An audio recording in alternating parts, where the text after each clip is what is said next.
저번 지구 멸망 시나리오 1편에서는 어쩌면 지구를 멸망하게 할 수도 있는 여러가지 요인들에 대해 다뤄봤습니다. 꿀벌들의 멸종부터 시작해서 기계와 인공지능에 의한 종말, 그리고 외계인의 침략과 우주 천체 및 운석 충돌에 의한 요인들이었는데요. 오늘 다뤄볼 이야기는 지난 1편에 이어서 어쩌면 지구를 멸망시킬 수도 있는 지구 멸망 시나리오 2편입니다.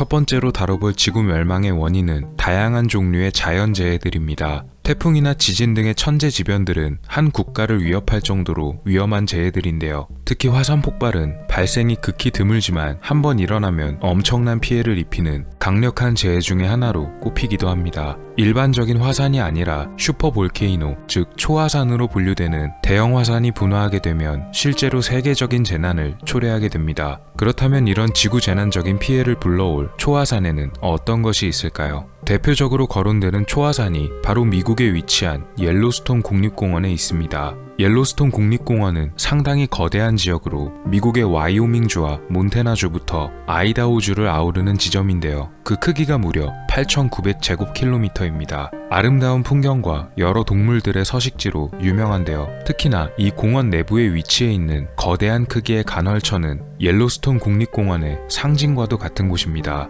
그렇다면 이 아름다운 옐로스톤 국립공원에 어디에 화산이 위치해 있다는 걸까요? 아무리 둘러봐도 화산은 불구하고 비슷한 흔적마저 보이지 않아 보이는데요. 놀랍게도 이 옐로스톤 국립공원 전체가 거대한 초화산 그 자체라고 합니다. 과거 지질학자들은 이 사실을 알고 나서 경악을 금치 못했다고 하는데요. 실제로 현재도 이곳에는 옐로스톤 화산 관측소라는 화산 활동을 예측하기 위한 연구소가 있습니다. 이곳은 혹시나 옐로스톤의 거대 화산이 이상 활동을 벌이지 않는지 주시하고 있는데요.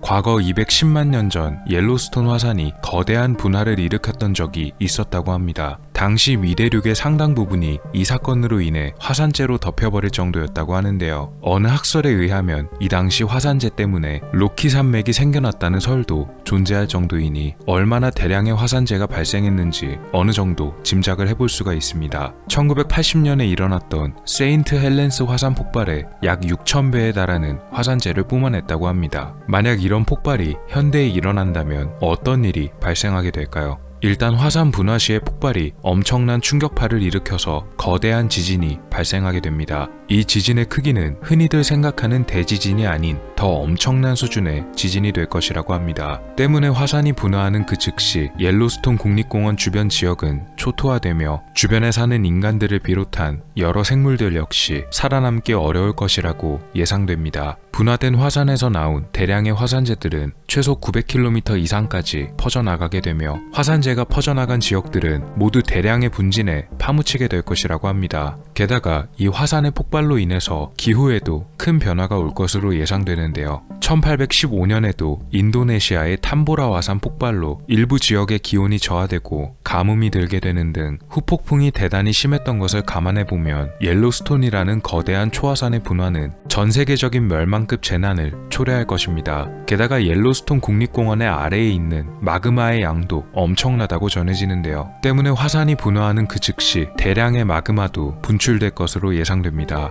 일각에서는 이 옐로스톤 공원의 화산 분출이 60만 년을 주기로 분화한다고 가정했을 때 마지막 분화 시기가 약 64만 년 전이었으므로 곧 폭발하는 것이 아니냐고 우려를 하는데요. 최근 2년간의 조사를 분석한 결과 이곳의 지진 발생 빈도는 늘어난 반면에 지진의 세기는 낮아지고 있어서 60만 년이 아닌 70만 년을 주기로 계산해야 한다고 합니다. 그래서 다시 이 공원의 화산이 분화하려면 아직도 6만 년 정도가 더 남았다는 계산이 나오는데요. 앞으로 남은 6만 년 동안 기술이 발전되어 화산 폭발에도 인류가 살아남을 방향을 찾아야 될 것입니다.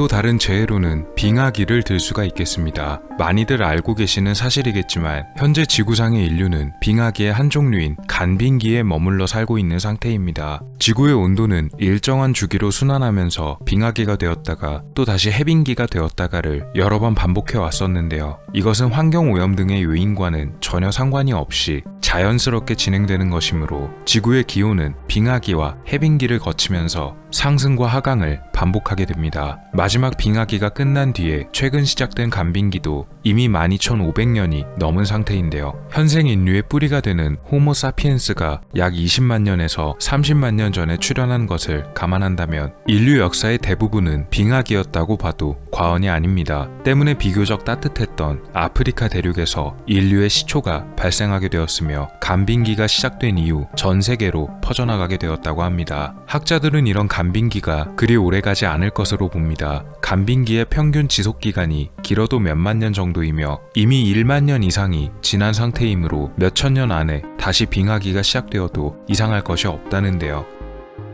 만약 빙하기가 다시 찾아오게 된다면 어떤 일이 벌어질까요? 일단 북극과 남극을 비롯한 극지방들부터 얼어붙게 되며 태양빛의 반사율이 점점 증가하게 된다고 합니다. 이렇게 되면 다른 지역들도 서서히 얼어붙게 되고 재난 영화 등에서 자주 보던 상황인 모든 것이 얼어붙고 늘 눈만 내리게 되는 최악의 기후로 변하게 되어버립니다. 특히 여러 가지 악조건이 겹치게 되어버리면 지구 전체가 눈으로 뒤덮여버리게 되는 이른바 눈덩이 지구 상태에 돌입하게 될 수도 있습니다. 이런 눈덩이 지구 상태에 놓이게 되면 1km가 넘는 두께의 얼음이 몇몇 화산들을 제외한 지구 전 지역에 걸쳐 두껍게 덮여버리게 되고 평균 기온은 섭씨 영하 50도를 기록하게 되며 고緯도 지방으로 갈수록 기온은 더 낮아져서 평균 기온은 영하 80도에서 영하 100도까지 낮아지는 그야말로 추위에서 벗어날 수 없는 상태가 되고 맙니다. 그런데 과학자들의 연구 결과 이런 무서운 빙하기가 인류가 존재하는 한 오지 않을 수도 있다고 합니다. 우습게도 그 이유는 바로 인류에 의해 만들어진 지구온난화 과정 때문이라고 하는데요. 1970년대까지만 해도 지구 대기 중 이산화탄소 농도는 약 300ppm 초반 정도를 기록했었다고 하는데 현재는 대기 중 이산화탄소의 농도가 더 진해져서 약 400ppm을 넘어가고 있다고 합니다.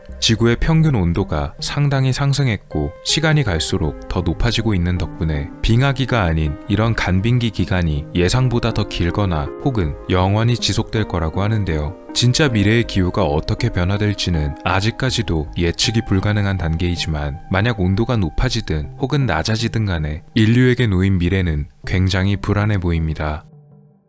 이런 지구적인 자연재해 말고도 우주적인 재해도 존재합니다. 그것은 바로 태양의 진화로 인해 필연적으로 태양계 자체가 소멸하는 것입니다. 과학자들의 예상에 따르면 태양은 앞으로 약 50억 년에서 80억 년 후에 그 수명이 다해버리게 될 것이며 적색 거성이라고 불리는 종류의 별이 된다고 합니다. 크기가 매우 거대하고 표면 온도가 낮아서 붉은색을 띠는 형태의 별이라 적색 거성이라고 불린다고 하는데요. 태양이 지금보다도 거대한 적색 거성 상태가 되면 태양풍이라 불리는 강렬한 에너지를 뿜어내며 현재 크기의 100배 이상으로 팽창하기 때문에 굳이 지구가 태양에 삼켜지거나 하지 않더라도 표면 온도가 엄청나게 상승하게 되어버립니다. 기압은 현재의 약 150배 정도가 되고 온도는 500도 이상을 기록하게 된다고 합니다. 이는 현재 금성과 비슷한 환경이라고 하며 이 정도 단계가 되면 이미 지구의 바다는 모두 증발하고 거대하게 팽창한 태양의 크기 때문에 지구에서 본 하늘은 태양밖에 보이지 않을 정도라고 합니다. 시간이 더 지나 태양이 115억 살이 되어버리면 지구의 표면 온도는 약 섭씨 1000도 이상으로 올라가고 표면의 대기를 점점 잃어버리기 시작하며 그로부터 약 3억 년 후에는 대기 자체가 사라진다고 하네요.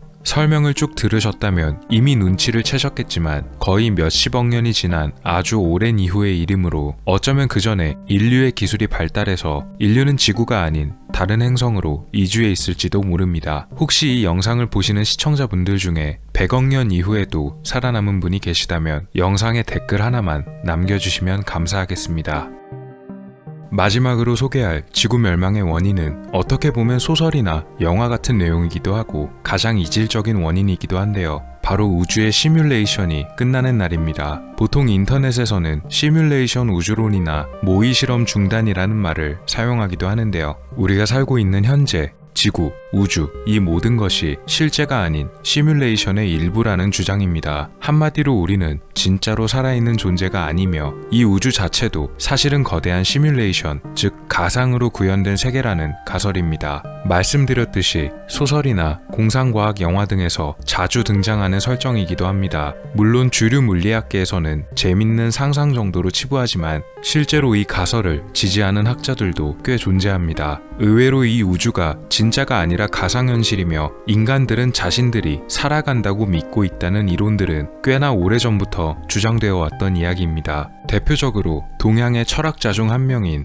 장자가 겪었던 일화를 다룬 고사성어 호접지몽을 한 번쯤 들어보셨을 텐데요. 장자가 하루는 나비가 되는 꿈을 꾸었다가 깨어났는데 자신이 나비가 되는 꿈을 꾸었던 것인지 혹은 나비가 장자의 꿈을 꾸는 것인지 구분할 수 없었다는 모호하면서도 신비로운 일화 중 하나입니다. 영화 매트릭스에 나오는 유명한 대사 중 하나처럼 만약 자신이 현실과도 너무나 똑같은 꿈을 꾸었다면 그것이 꿈인지 현실인지 어떻게 구분할 수 있을까요?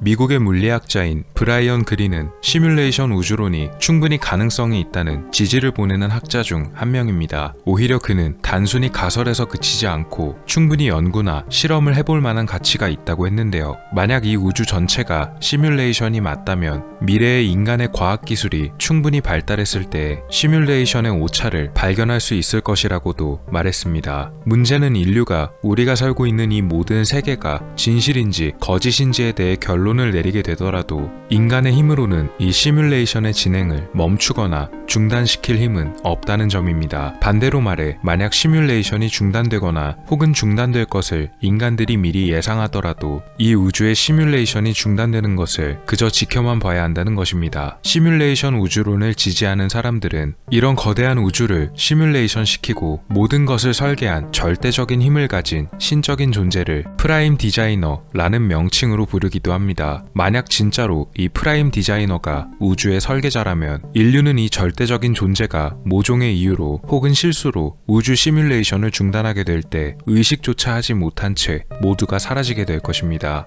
물론 이 시뮬레이션 우주론은 아직까지는 주류 학계에서는 많은 반박을 받고 있지만 우리는 우리가 시뮬레이션의 일부에 불과한지의 여부를 스스로 판단할 수 없으니 충분히 고려해 볼 만한 문제입니다. 지구를 멸망시킬 수 있는 원인들에 대해 알아봤는데요. 비현실적이고 허무맹랑해 보이는 원인들부터 충분히 가능성이 보이는 원인들까지 있었습니다. 물론 이 영상을 보시는 시청자분들과 제가 살아있는 동안에는 지구 멸망이 일어날 가능성이 거의 없겠지만 아마 먼 미래의 인류가 과학기술이 발전한다면 멸망의 위기에도 살아남을 방법이 생길지도 모르겠습니다. 어쩌면 일어날 수도 있는 지구 멸망 시나리오였습니다.